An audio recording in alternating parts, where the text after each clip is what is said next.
The palace. "By gumdrops," whispered the big friendly giant. "Is this really it?" "There's the palace," Sophie whispered back.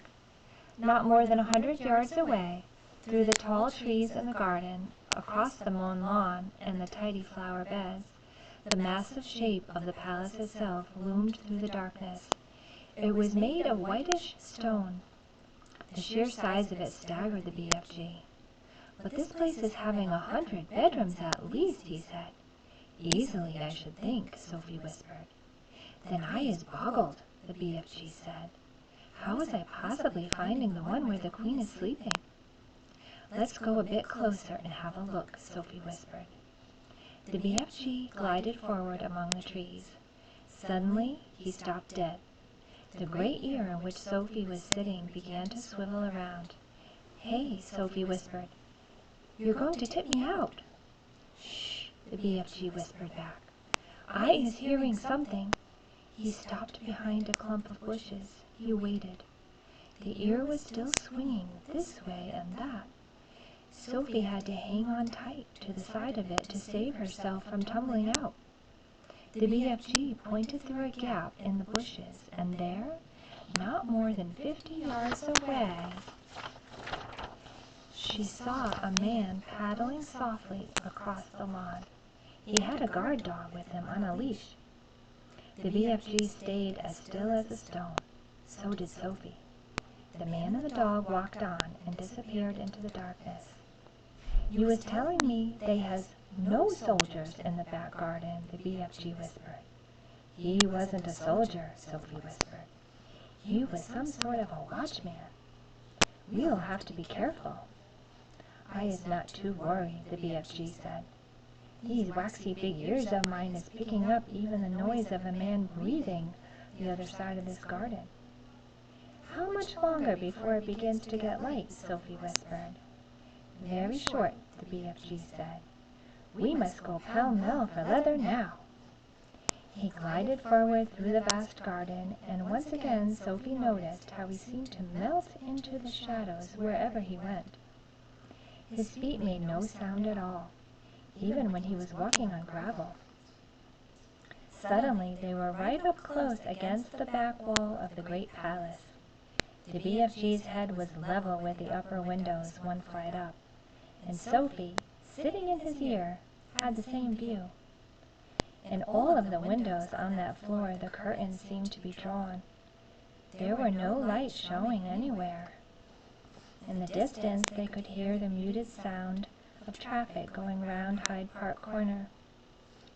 The BFG stopped and put his other ear, the one Sophie wasn't sitting in, close to the first window. "No," he whispered.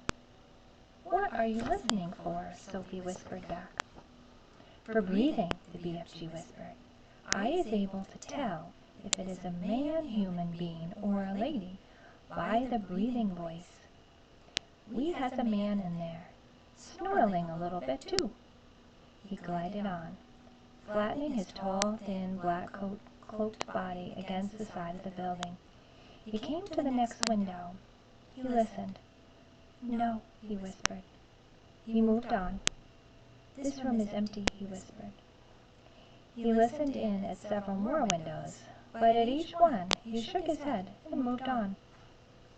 When he came to the window in the very center of the palace, he listened, but he did not move on. "Oh-ho," he whispered. "We has a lady sleeping in there." Sophie felt a little quiver go down her spine. "But who?" she whispered back.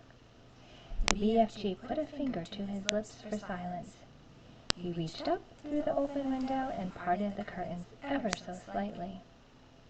The orange glow from the night sky over London crept into the room and cast a glimmer of light onto its walls.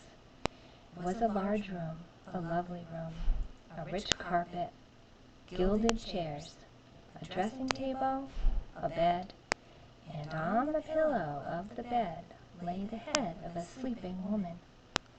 Sophie suddenly found herself looking at a face she had seen on stamps and coins and in the newspapers all her life.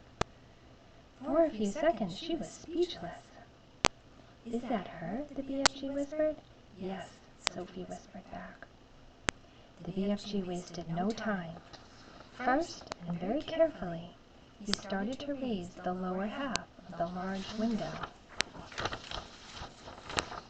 The BFG was an expert on windows.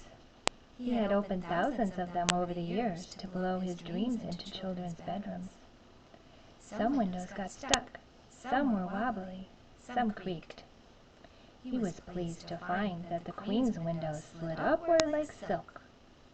He pushed up the lower half as far as it would go, so as to leave a place on the sill for Sophie to sit. Next, he closed the crack in the curtains. Then, with finger and thumb, he lifted Sophie out of his ear and placed her on the window ledge with her legs dangling just inside the room, but behind the curtains. "Now don't you go tip-toppling backwards," the BFG whispered. "You must always be holding on tight with both hands to the inside of the windowsill." Sophie did as he said. It was summertime in London, and the night was not cold, but don't forget that Sophie was wearing only her thin nightie. She would have given anything for a dressing gown, not just to keep her warm, but to hide the whiteness of her nightie from watchful eyes in the garden below. The BFG was taking the glass jar from the pocket of his cloak. He unscrewed the lid. Now, very cautiously, he poured the precious dream into the wide end of his trumpet. He steered the trumpet through the curtains, far into the room, aiming it at the place where he knew the bed to be. He took a deep breath. He puffed out his cheek, and poof, he blew. Now he was withdrawing the trumpet, sliding it out very, very carefully, like a thermometer. "Is you all right sitting there?" he whispered. "Yes," Sophie murmured. She was quite terrified, but determined not to show it. She looked down over her shoulder. The ground seemed miles away. It was a nasty drop. "How long will the dream take to work?" Sophie whispered. "Some takes an hour," the BFG whispered back. "Some is quicker, some is slower still, but it is sure to find her in the end." Sophie said nothing. "I is off to wait in the garden," the BFG whispered. "When you is wanting me, just call out my name, and I is coming very quick." "Will you hear me?" Sophie whispered. "You is forgetting these," the BFG whispered, smiling and pointing to his great ears. "Goodbye," Sophie whispered. Suddenly, unexpectedly, the BFG leaned forward and kissed her gently on the cheek. Sophie felt like crying. When she turned to look at him, he was already gone. He had simply melted away into the dark garden.